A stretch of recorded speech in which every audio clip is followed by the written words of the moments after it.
नमस्कार, मैं कविता उनियाल। आप देख रहे हैं मीडिया टुडे टीवी।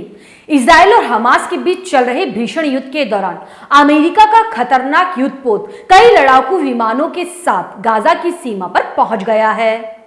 अमेरिकी युद्धपोत को देखकर तुर्की के राष्ट्रपति तैयब एर्दोगान अमेरिका पर भड़क पड़े। उन्होंने अमेरिका से सवाल किया कि अब अमेरिका के फाइटर जेट गाजा पर हमला करेंगे और नरसंहार करेंगे। एर्दोगान ने कहा कि गाजा में बिजली और पानी की सप्लाई को काट दिया गया है। उन्होंने इजराइल को अड़े हाथों लेते हुए कहा है कि आपको पानी और बिजली बंद करके मानव अधिकार के उल्लंघन करने का कोई अधिकार नहीं है। एर्दोगान ने नाराजगी जताते हुए कहा कि अमेरिकी फाइटर जेट क्यों आए हैं, वे गाजा पर हमला करेंगे। एर्दोगान ने कहा कि अमेरिका के लड़ाकू विमान पहुंचने से गाजा में गंभीर नरसंहार हो सकता है। आपको बता दें, अमेरिकी हथियार से लदा पहला युद्धपोत इजराइल में पहुंच चुका है। एर्दोगान ने इस मसले पर रूसी राष्ट्रपति व्लादिमीर पुतिन से फोन पर बातचीत की और हमास और इजराइल के बीच चल रहे इस तनाव को लेकर चर्चा की। फोन पर बातचीत के दौरान दोनों नेताओं ने तनाव को फैलने से रोकने के लिए विचार विमर्श किया। फोन पर बातचीत के दौरान एर्दोगान ने कहा कि नागरिक बस्तियों को निशाना बनाना चिंताजनक है और तुर्की ऐसे कदमों की आलोचना करता है। इस दौरान एर्दोगान ने क्षेत्र में शांति कायम करने के लिए हर संभव प्रयास को करने की इच्छा जाहिर की। पुतिन ने भी अपने बयान में इजराइल और गाजा में नागरिक पीड़ितों की संख्या में बढ़ती वृद्धि पर चिंता जाहिर की। दोनों नेताओं ने तुरंत इस जंग को रोकने और बातचीत प्रक्रिया को फिर से शुरू करने की जरूरत को दोहराया।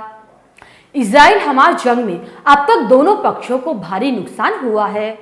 तुर्की के राष्ट्रपति ने प्रस्ताव दिया है कि वो शांति की दिशा में मध्यस्थता की भूमिका निभाने के लिए तैयार हैं।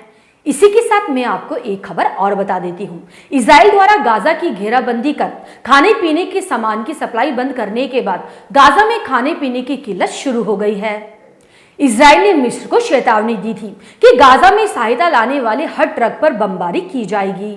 उसके बावजूद मिस्र की सरकार लगातार अपने बॉर्डर से गाजा में मदद सामग्री पहुंचा रही है। गाजा के भूखे लोगों के लिए मिस्र के ट्रक ईंधन और राहत सामग्री ले जाते हुए बॉर्डर पार करते हुए देखे जा रहे हैं।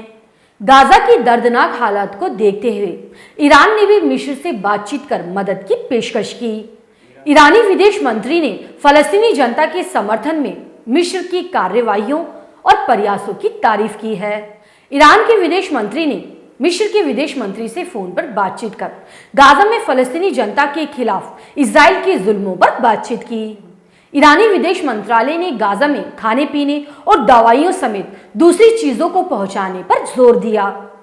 अगर आपको न्यूज अच्छी लगे तो न्यूज को लाइक करें। अगर आप हमारे चैनल पर नए हैं तो हमारे मीडिया टुडे टीवी चैनल को सब्सक्राइब करें और हाँ, बेल आइकन को जरूर प्रेस करें ताकि मेरी न्यूज सबसे पहले आप तक पहुंचे। इन दोनों खबरों पर आपकी क्या राय है, मुझे कमेंट करके जरूर बताइएगा। अब मैं आपको अगली खबर के साथ मिलूंगी। शुक्रिया।